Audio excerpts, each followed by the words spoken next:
Hello my dear friends, welcome to lucky education. और आज हम स्टार्ट करेंगे रेलवेज के बारे में। और ये हमारा चल रहा है चैप्टर नंबर 7, क्लास 7 की ज्योग्राफी एनसीईआरटी हम कवर कर रहे हैं। ट्रांसपोर्टेशन के बारे में हम पढ़ रहे हैं। तो ट्रांसपोर्टेशन में हमने रेलवेज के बारे में आज शुरुआत करेंगे। रोडवेज के बारे में हम पढ़ चुके हैं ऑलरेडी, ठीक है ना। तो रेलवेज के बारे में आप ध्यान रखना।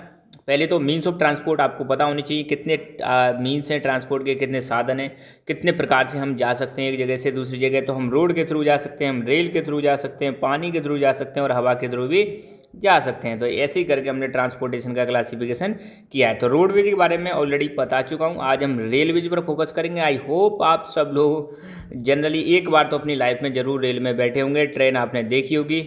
तो उसी रेलवे के बारे में देख लूँगा। और ये रेलवे स्टेशन पर आपने सीन देखा होगा, जो बड़े बड़े जो जंक्शन होते हैं वहाँ पर लाइन लगा के ऐसे ट्रेन खड़ी रहती हैं, जंक्शन बने रहते हैं, ठीक है ना। और ये चीज़ मैं आपको बता दूं, इंडिया में, भारत में, हमारे में, ये अपनी बुक में नहीं है पर आपको नॉलेज होना चाहिए। भारत में रेलवे की शुरुआत अंग्रेजों के टाइम पर हुई थी। अंग्रेजों के टाइम पर भारत में रेल चली थी। सबसे पहले मुंबई से थाने के बीच में चली थी, ठीक है ना। ये चीज़ आपको पता होनी चाहिए कि भारत में रेलवे को लाने वाले कौन थे। तो भारत में रेलवे को लाने वाले अंग्रेज थे। तो अंग्रेजों की वजह से यहाँ पर रेल आई है। बट उनका उस समय पर्पज कुछ और हुआ करता था, वो चीज़ हम हिस्ट्री में देखेंगे। बट आपको ध्यान रखना है कि भारत में रेलवे की शुरुआत कब हुई थी। 1853 या 54 के समथिंग हुई थी रेलवे की शुरुआत भारत में। लॉर्ड डलहौजी के टाइम पर, अंग्रेज गवर्नर कौन था, लॉर्ड डलहौजी के टाइम पर शुरुआत हुई थी, ठीक है ना। और कहाँ से कहाँ तक चली थी पहली ट्रेन, मुंबई से थाने के बीच में ट्रेन चली थी। अच्छा, रेलवे का उपयोग आज की डेट में आपने देखा होगा हैवी गुड्स और लोगों को लंबी दूरी तक आसानी से, जल्दी और कम चीपली, मतलब सस्ते में, मतलब लोगों को एक जगह से दूसरी जगह ले जाना है तो उसमें हम रेलवे का इस्तेमाल करते हैं। आपने देखा होगा रेलवे में जो भाड़ा होता है, किराया जो होता है, किराया रेलवे का बहुत कम होता है। फेयर जिसको हम बोलते हैं, फेयर क्या होता है, बहुत कम होता है, बहुत सस्ता। मैं कहता हूँ सबसे सस्ता अगर आप देखोगे ना ट्रांसपोर्टेशन में तो रेलवे ही है। बहुत कम रुपए की टिकट होती है और लंबी दूरी तय कर सकते हो बहुत कम रुपए में आप, ठीक है। बहुत ज़्यादा चार्ज आपको देना नहीं पड़ता है, पे नहीं करना पड़ता है। तो कम रुपए में आप लंबी दूरी तक जा सकते हो, हैवी गुड्स ले जा सकते हो। अब देखो, बाकी जैसे आप ट्रक से सामान ले जा रहे हो तो एक ट्रक ही ले जा सकते हो, पर रेलवे में आपने देखा होगा कई सारे डिब्बे आपस में ऐसे कनेक्टेड होते हैं। 30-30, 40-40 डिब्बे कनेक्ट होते हैं। इतना सारा सामान ले जा सकते हैं, कितने सारे लोगों को एक जगह से दूसरी जगह ले जा सकते हैं। तो सबसे ज़्यादा सामान, सबसे ज़्यादा लोगों को ले जाने वाला जो अपना ट्रांसपोर्टेशन है वो कौन सा है, रेलवे ही है। तो आसानी से ले जा सकते हैं, सस्ते में भी ले जा सकते हैं, ये सबसे बड़ा फ़ायदा है। रेलवे की शुरुआत, सबसे पहले जब रेलवे की शुरुआत हुई थी तो पहले आविष्कार किया गया था स्टीम के इंजन का, ठीक है। भाप का इंजन बनाया गया था, आपने सुना होगा भाप के इंजन। तो कमेंट करके बताना है आपको, who invented the steam engine. Steam engine का आविष्कार किसने किया था, उसका नाम कमेंट करके बताना है। तो स्टीम इंजन का आविष्कार होता है। और इंडस्ट्रियल रिवॉल्यूशन आई थी इंग्लैंड में, ध्यान रखना, इंडस्ट्रियल रिवॉल्यूशन इंग्लैंड में आई थी, जिसकी वजह से रेल ट्रांसपोर्ट का डेवलपमेंट बहुत बढ़ जाता है। थोड़ा सा मैं यहाँ पे बताना चाहूँगा आपको बेटा, इंडस्ट्रियल रिवॉल्यूशन का मतलब क्या है कि अंग्रेजों के टाइम पर लगभग 1800 के समथिंग, 1800 वाले टाइम पर, 1800 से 1900 के बीच में ये इंडस्ट्रियल रिवॉल्यूशन आई थी। इससे पहले भी शुरुआत हो चुकी थी। अलग अलग सेक्टर में अलग अलग टाइम पर हमें इंडस्ट्रियल रिवॉल्यूशन देखने को मिलती है। बट आपको समझना क्या है कि इंडस्ट्रियल रिवॉल्यूशन में क्या हुआ था ऐसा। तो इंडस्ट्रियल रिवॉल्यूशन में क्या हुआ था, जो काम पहले हम हाथों से करते थे वो काम अब किससे होने लग गया, मशीनों से होने लग गया। तो इंडस्ट्रियल रिवॉल्यूशन के दौरान मशीनों का आविष्कार हो गया। तो मशीनों का आविष्कार होने की वजह से भी रेलवे का जो डेवलपमेंट है वो बहुत तेज़ गति से होने लगता है। फटाफट ट्रेन्स बनने लगती हैं, रेल की लाइन बिछने लग जाती हैं।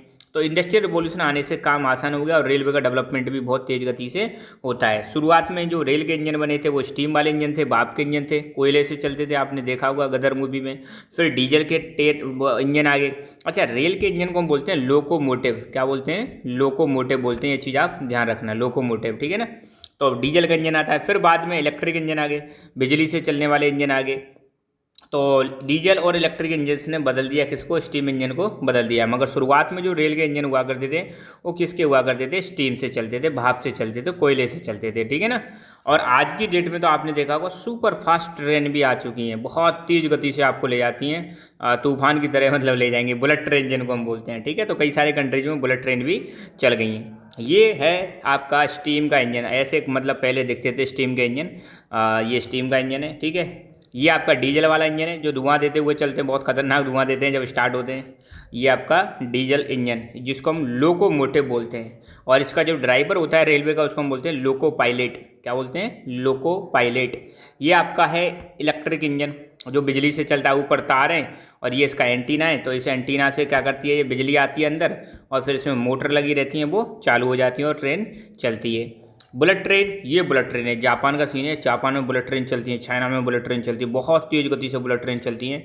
इंडिया में भी आने वाले समय में आपको बुलेट ट्रेन देखने को मिलती है। बुलेट ट्रेन की स्पीड बहुत ज़्यादा होती है, इनको सुपर फास्ट ट्रेन बोलते हैं। बहुत खतरनाक तरीके से 400 500 किलोमीटर पर आवर की स्पीड से चलती है बुलेट ट्रेन, ठीक है।